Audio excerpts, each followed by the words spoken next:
An old rancher I know spent a lifetime on his homestead far from town. He never left that little ranch, and strangers never came around. He raised 10 kids, Hereford cows. He had a mule and a husky wife.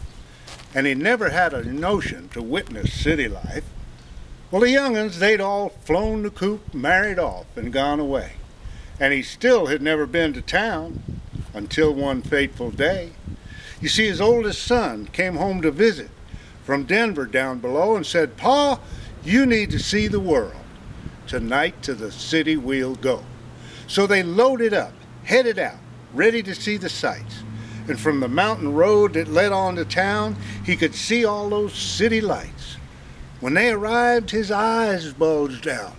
The old man was amazed. There were traffic jams, blinking lights at the buildings he just gazed. And they pulled up to the big Brown Palace Hotel where they were going to eat that night, and they walked into the lobby. Ooh, it was a mighty fancy sight.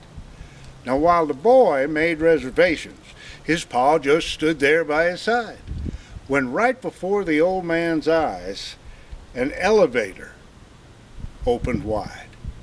Now, through the doors of this moving box went a lady of considerable size. She'd have tipped the scales at close to 400 pounds and was so homely she burned his eyes. But the doors went shut and she disappeared. And he watched those little lights ascend. Then the lights reversed, they blinked a bit and came back down again. Now when that elevator opened up, a miracle came about. 'Cause the prettiest little gal he'd ever seen just lightly sashayed out. But that old cowboy didn't bat an eye, never showed a sign, just kind of pulled his son close to him before they went to dine, and he said, "Boy, this place is something, and if we come here for another fling, I'd like to bring your ma along and run her through that thing."